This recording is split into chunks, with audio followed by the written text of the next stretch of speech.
Painters in this series, classic or romantic, were the outstanding artists of their day.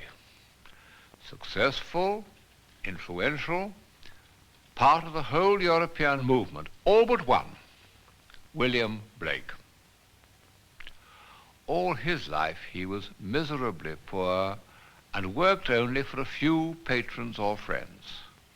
Till recently, he was hardly known outside England. His best work is on a small scale, in a peculiar medium, a sort of colour etching.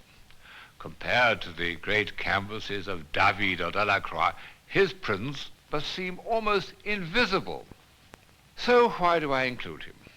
Because in his best work there is a concentration of poetry and a prophetic power that makes him one of the key figures of the Romantic movement. Everybody who writes about Blake begins by saying that he was a visionary. It's a vague term. All artists, even the most realistic, start from some kind of vision. That's what leads them to select what they need from the infinite diversity of appearances.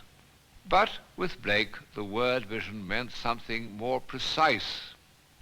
He never drew from nature. He said it put him out. When asked by a friend to draw the ghost of a flea, he instantly said, "I see him now before me. Quick, reach me my things." The flea then opened its mouth, and Blake made a detailed study of its lips and teeth. Later, he made a painting of the apparition. Where did these visions come from? Blake was very emphatic on this point. Vision, or imagination, is a representation of what eternally exists, really and unchangeably. Fable, or allegory, is formed by the daughters of memory. Imagination is surrounded by the daughters of inspiration. A graceful metaphor, but images must have some point of departure, and the daughters of memory work on rather deeper level than was recognized in Blake's time.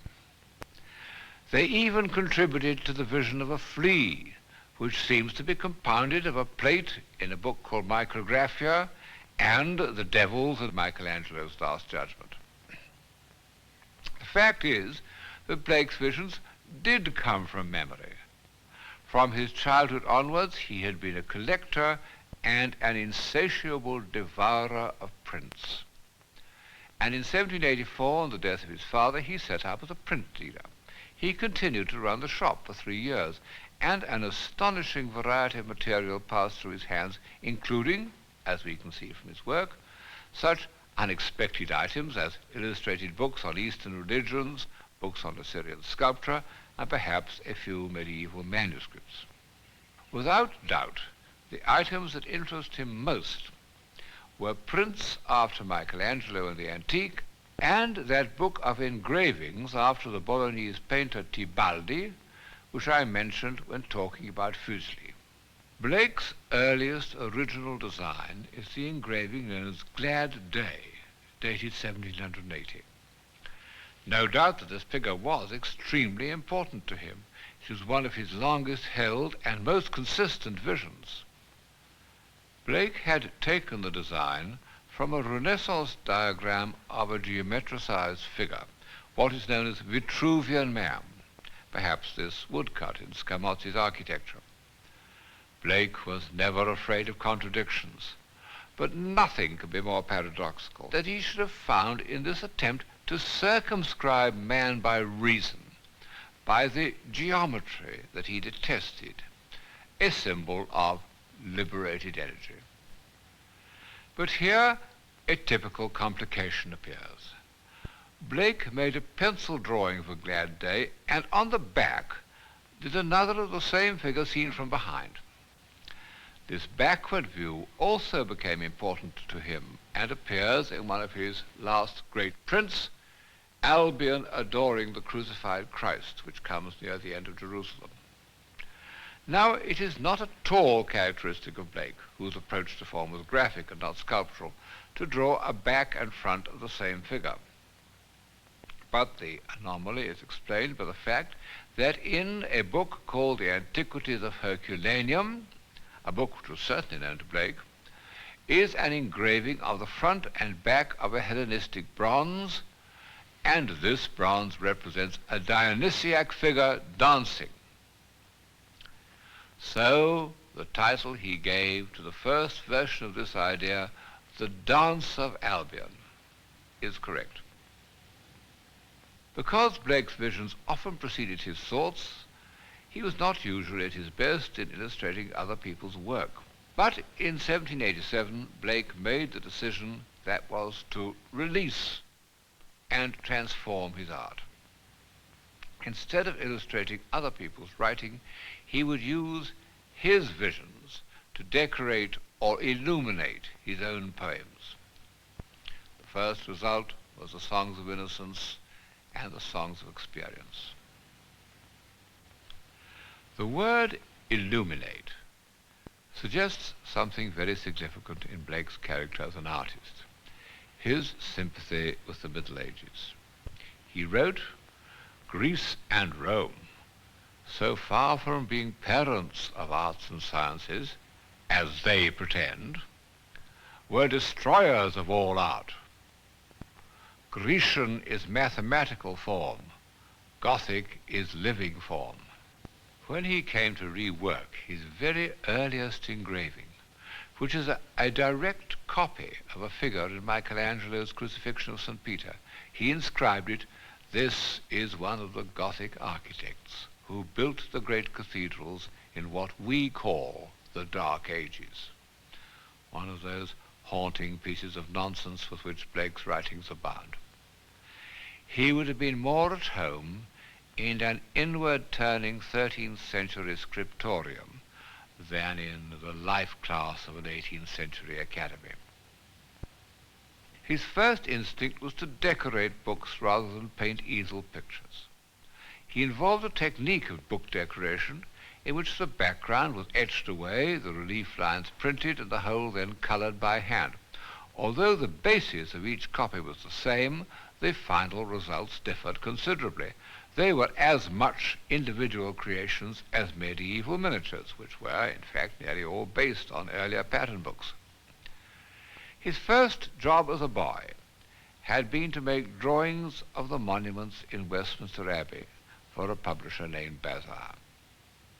He must have spent hours alone in that sacred, overwhelming place. This not only led to his lifelong obsession with recumbent figures, but provided him with types. For example, the ruler or prophet with flowing formalized beard was inspired by an effigy of Edward III. All this could be explained as part of that growing interest in the Middle Ages and its monuments, which since Horace Walpole had provided a kind of fashionable overture to Romanticism. But when one comes on a Blake drawing such as this and compares it with an initial from the Winchester Bible, one must allow that the affinity goes far deeper. Blake has retained the formula of Mannerist drawing and yet has given his design the rhythmic character of Romanesque. There is no doubt that medieval art had entered deeply into his form-creating unconscious. Again and again in studying Blake, one finds how the fashionable Mannerist style, the style that he learned from Fuseli, is adapted to the far more purposeful rhythms of the Middle Ages. This influence of medieval illumination coincides precisely with Blake's first illuminated book. And yet, one must admit that in the plates of the songs, the effect is not at all Gothic. It's far more Rococo. Many of the pages remind me of a piece of 18th century needlework. Was this Rococo fairyland encircling the page Blake's invention? It certainly meant a lot to him, because he kept it up all through his life. I've shown the Songs of Innocence and Experience together because although there is no doubt that between the two Blake passed through some crisis of disillusionment, so that almost every hopeful, trusting poem in the first section is countered by an indignant and embittered poem in the second, yet the illuminations are all of a piece. They are in gay colours and filled, for the most part, with sprightly forms. In only one of them, The Poison Tree, is there any trace of horror or fear? Was this because Blake wanted to maintain the visual unity of the two sections, or was it that at that time embittering experience had only affected a certain level of his mind? Perhaps a bit of both, because the Book of Thel, which seems to have been done during these years of disappointment, is also in this gentle lyric vein. The designs connected with it are the most enchanting, not the most powerful, of course, that Blake ever did. They are, like the poem itself, a hymn to the female principle of creation. What a tender, spontaneous, happy nature they reveal. Blake, at 35, must have been the most lovable of men. What shall I call thee? I happy am, joy is my name. That word, which meant so much to Coleridge and Wordsworth and all the romantics in their best moments, was embodied in the 33-year-old Blake. And joy continued even in the marriage of heaven and hell.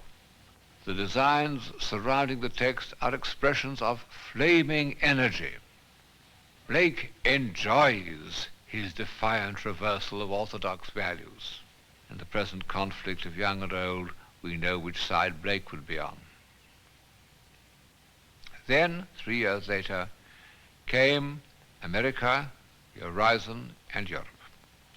And the declaration of those works showed that a change had come over the happy man, far greater than is visible between the Songs of Innocence and Experience. Of course, the change is most painfully evident in the writings. Instead of the deceptive clarity of the lyrics, there is the darkness and confusion of the prophetic books. Instead of childlike song, there is shrieking, wailing, groaning, roaring on almost every page, so that we are deafened as well as confused. It's often said that Blake's disillusion was due to the terror in France that accompanied and succeeded the massacres of September 1792. Blake, like Wordsworth, had been an ardent supporter of the revolution in its early stages. But how much he hoped from it, it's hard to tell. Blake wore a red cap because he was a generous-minded man. But as he later said, he had no business with such matters. It was not the collapse of revolutionary principles that worried Blake, but a growing realization of the cruelty and general beastliness of human beings. In 1793, he engraved the illustrations to Captain Stedman's expedition against the revolted Negroes of Suriname. One can imagine the feelings of this tender-hearted man as he engraved Stedman's drawings of the revolting tortures inflicted on the slaves. It was at this date that he did the first of many depictions of crouching, fettered figures in the depths of despair. And at the same time he began to draw on memories of Michelangelo's Last Judgment, Tibaldi, and other Italian Mannerists, whose images he had kept far back in his mind during the years of confidence. The most notable result of his new state of mind and his new style is the book called Urizen. For the first time he is concerned with an antibody, with hate rather than love. Urizen is the embodiment of all that Blake hated: definition, restriction, measurement, materialism. If there was one combination of words that would have seemed to him to summarize all that was evil, it would have been dialectical materialism. He conceived Urizen as the prophet of this religion, And here he is, Karl Marx drowning in the waters of materialism. In the same vein, and at about the same date, Blake did the series of large monotypes that are the most fully developed of his graphic works. I'll dwell for a minute on two of them because they throw some light on the working of his imagination. They are the Newton and the Nebuchadnezzar. They were probably intended as a pair, and they illustrate the terrible results of Urizen's ascendancy. Newton on the higher plane, embodying the evil power of the measuring mind. Nebuchadnezzar on the lowest plane, showing material man reduced to a beast. From the early 13th century onwards, compasses have been accepted as a symbol of geometry, and no doubt a medieval image like this was at the back of Blake's mind and inspired him not only with the hand and compasses, but with the look of intense concentration. This was the measuring, law-giving God of Genesis, whom Blake regarded as the evil enemy of mankind. And he'd already had a crack at him in one of his most celebrated plates, the design usually known as the Ancient of Days, although in fact it represents Urizen the creator. It is Urizen triumphant, the complement to Urizen drowning in the waters of materialism. The figure of Nebuchadnezzar is a different story. There can be no reasonable doubt that it derives from a German engraving, probably Cranach's Werewolf, which evidently impressed itself on Blake at an early age, and appears in a pencil drawing in the so-called Rossetti manuscript. Blake didn't know what to do with it, and after a time included it at the end of The Marriage of Heaven and Hell, apparently illustrating the aphorism, "One law for the lion and the ox is oppression." However, this use of the image was so obviously inappropriate that it remained in Blake's mind unallocated, unfulfilled. And then suddenly he recognized what the vision meant. It was Urizen's most degraded victim, Nebuchadnezzar, and all the horrible associations of the original werewolf are put back and even enhanced by clawed feet. For the student of visionary art, the interesting fact is that an image comes first and takes up residence in the mind long before the artist has any notion why it is there or what it means. Whether visions come from some great reservoir of symbolic images, which are always and eternally there, and if one examines the recurrence of images in history, this proposition is not quite as crazy as it sounds, whether they are due to buried memories, their obsessive power over an artist's mind, and their clear compulsive emergence in his work, depends on a mental condition that can come and go.